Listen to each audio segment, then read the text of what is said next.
Kasus penculikan anak dengan sejumlah motif terjadi di tanah air. Di Makassar, Sulawesi Selatan, seorang bocah berusia 11 tahun diculik dan dibunuh oleh dua orang tak dikenal. Penculik tega melakukan hal keji tersebut karena tergiur tawaran jual beli ginjal di sosial media. Awalnya ada masyarakat yang melapor tentang anak hilang. Itu hari Minggu. Hari Minggu jam 8 malam. Orang tua si korban ini melapor bahwa anaknya hilang. Dari laporan tersebut, tentunya polisi sudah langsung menindaklanjuti kejadian apa atau peristiwa apa yang sebenarnya terjadi. Dari keterangan-keterangan para saksi kita kumpulkan, sehingga kita simpulkan bahwa anak ini diambil oleh seseorang yang diduga pelaku. Salah seorang tersangka FS dibekuk petugas di kediamannya di Jalan Ujung Bori, Manggala, Makassar, Sulawesi Selatan. Sementara tersangka utama yang masih di bawah umur ditangkap terlebih dahulu.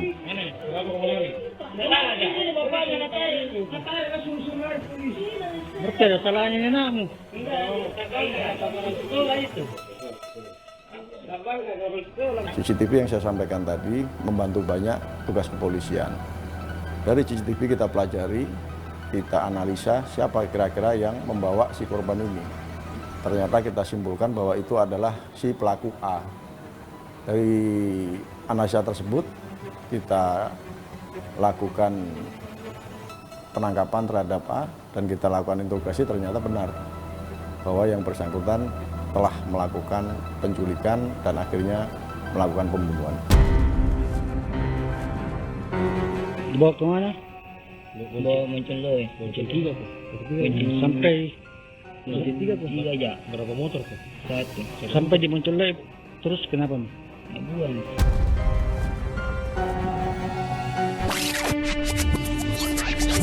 Mana Sal? Aku takut Sal. Udah usah takut. Kita buang kemana nih Sal? Kita buang ke sungai Nipah-Nipah. Yakin sana sepi Sal? Di sana sepi, nggak ada orang. Makanya buruan. Nggak akan ketahuan Sal. Nggak akan ketahuan. Udah nggak usah takut, tenang. Kita naik motor. Kita naik motor. Taruh depan ya. Taruh depan. Ayo cepat. Biar aku yang bawa. Tunggu motor.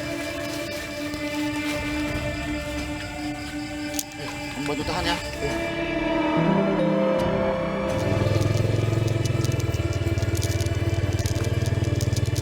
Berhenti depan sana.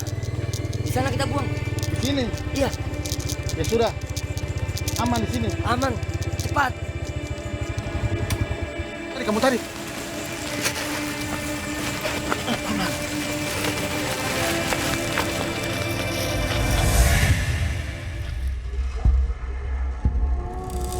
Usai jenazah korban ditemukan, petugas membawanya ke Rumah Sakit Bayangkara Polri Makassar untuk dilakukan tindakan otopsi. Kasus pembunuhan Dewe pun berbuntut panjang. Warga di lingkungan tinggal tersangka marah. Mereka melampiaskan emosi dengan merusak rumah dan warung milik kedua orang tua tersangka AD maupun FS.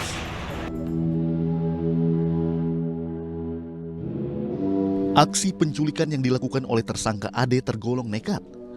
Tersangka membawa korban Dewe saat hari masih terang, sekira pukul 17 waktu Indonesia Tengah. Saat itu Dewe sedang asik bermain bersama sepupunya Al di depan sebuah minimarket. Udah kenal belum sama korban? Sudah kenal sama korban. Kenal di mana? Kenal dari kakaknya. Yang bernama Sandi. Kenapa dipilih korban itu, nggak yang lain? Karena bukan saya tim mencari. Dia mencari? Iya. Kalian berdua sepakat korban itu yang dipilih? Sepakat. Kenapa dia yang kamu pilih, nggak anak lain? Kenapa dia yang dipilih? Anak itu kenapa yang dipilih untuk jadi korban? Kebetulan sedang lewat. Dia yang panggil. Terus panggil tim membersihkan rumah. Dikasih uang 50.000. Langsung mau. Si korban langsung naik di atas motor.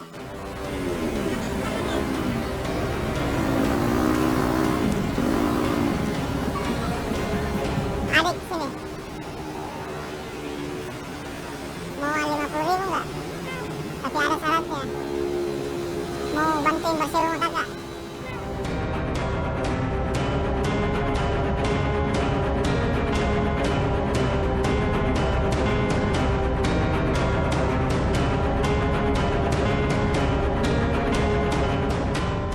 Setelah kita lakukan penangkapan, kita interogasi, kita interview, akhirnya korban mengaku bahwa dia sudah menculik, mengambil dengan iming-iming bahwa si pelaku ini diminta untuk membersihkan rumah dengan bayaran 50.000. Sehingga pelaku korban tertarik. Di tengah rintik hujan, nenek dan keluarga mengunjungi makam Dewe. Ini kali pertama keluarga mengunjungi makam Dewe.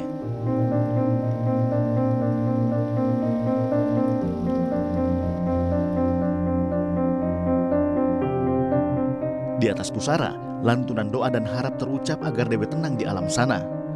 Taburan bunga dari sang nenek menjadi tanda cinta yang diberikan keluarga kepada korban.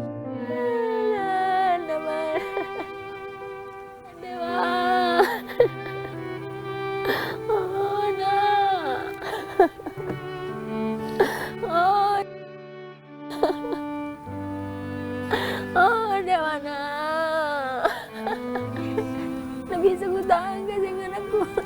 Aku mau kau peluk juga. Hukuman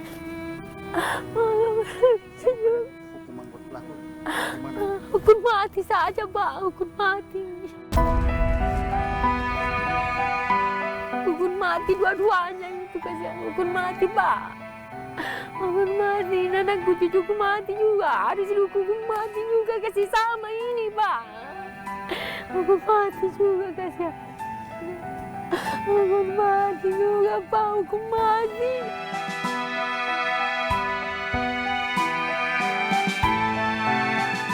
Bahwa tidak ada unsur paksaan dan harus ada sifatnya altruism. Artinya bahwa yang bersangkutan mempunyai sifat yang ingin membantu orang lain tanpa pamrih. Itu syarat mutlak.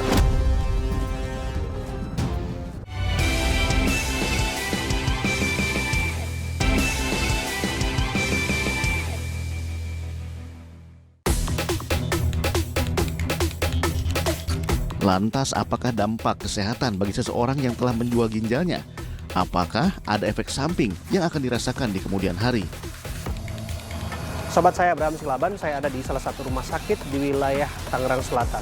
Saya akan menemui seorang dokter spesialis ginjal, konsultan hipertensi, penyakit dalam, Dr. Tunggul Situmorang. Dia akan menjelaskan kepada kita sungguhnya apa saja risiko-risiko yang dialami apabila pengambilan ginjal dilakukan secara tidak tercermat, dan apa saja risiko yang dialami apabila seorang hidup dengan satu ginjal. Maka kita akan dalami bersama.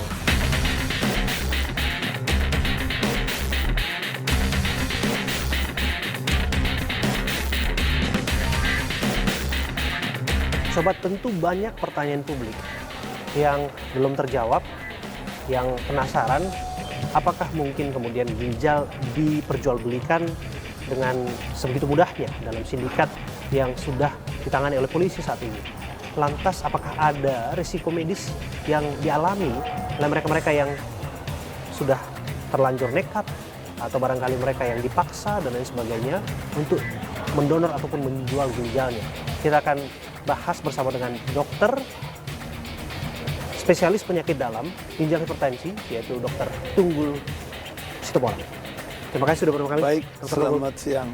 Ya, Dok, saya harus minta perspektif dokter mengenai sindikat internasional yang sekarang ini sedang menjadi pembahasan, Dok, di mana ada 122 orang sedikitnya orang yang dijerat, diperdaya, diberangkatkan ke Kamboja, kemudian diambil ginjalnya, dibayar dengan rupiah dan dipulangkan begitu saja. Kita tahu kalau seseorang sudah gagal ginjal, ya artinya ginjalnya sudah tidak berfungsi sehingga akan menjadi ancaman, maka dia memerlukan terapi pengganti ginjal. Ginjalnya digantikan. Nah, ada pilihan, ada dua pilihan. Pilihannya adalah dialisis yang kita kenal dengan cuci darah. Ya. Pilihan yang paling ideal memang adalah transplantasi. Dialisis itu ada yang dari perut, ada yang dari mesin. Tapi kita bicara soal transplantasi. transplantasi memang adalah terapi pengganti ginjal yang paling ideal. Dan kalau bisa sebenarnya bahwa terapi pengganti ginjal dialisis itu hanya sementara. Kalau ada kesempatan untuk transplantasi, maka transplantasilah yang dilakukan. Kenapa?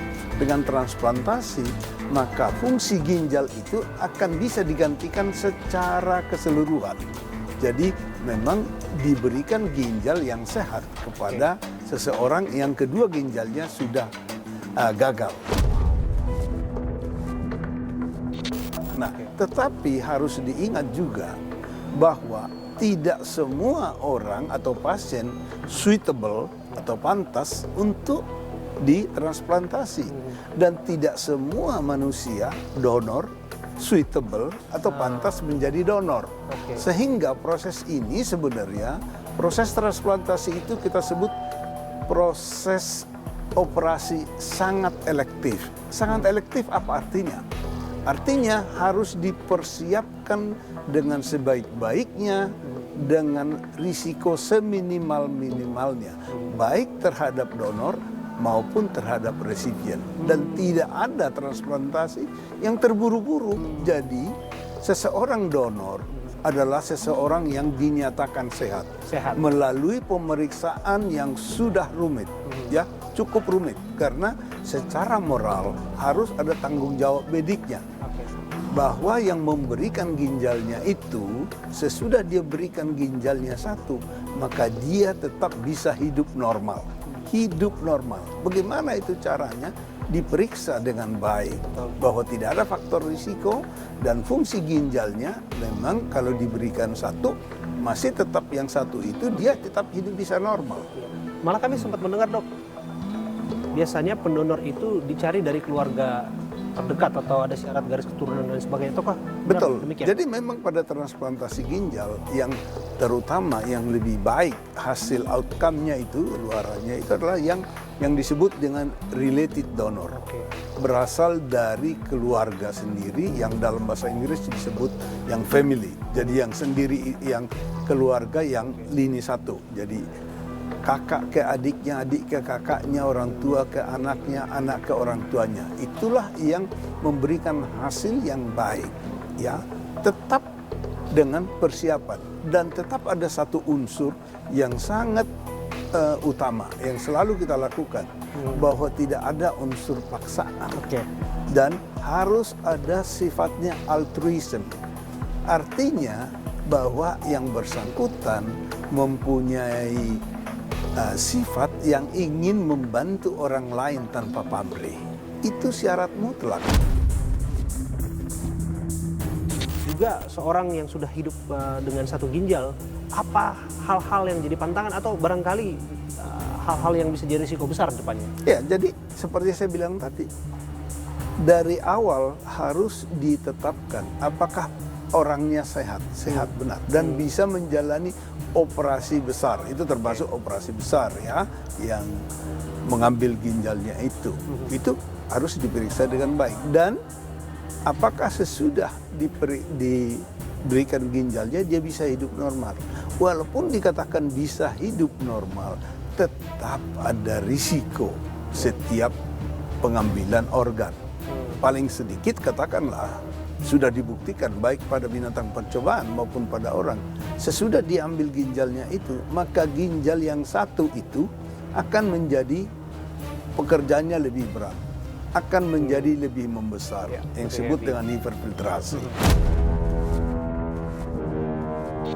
Jadi tetap ada risiko.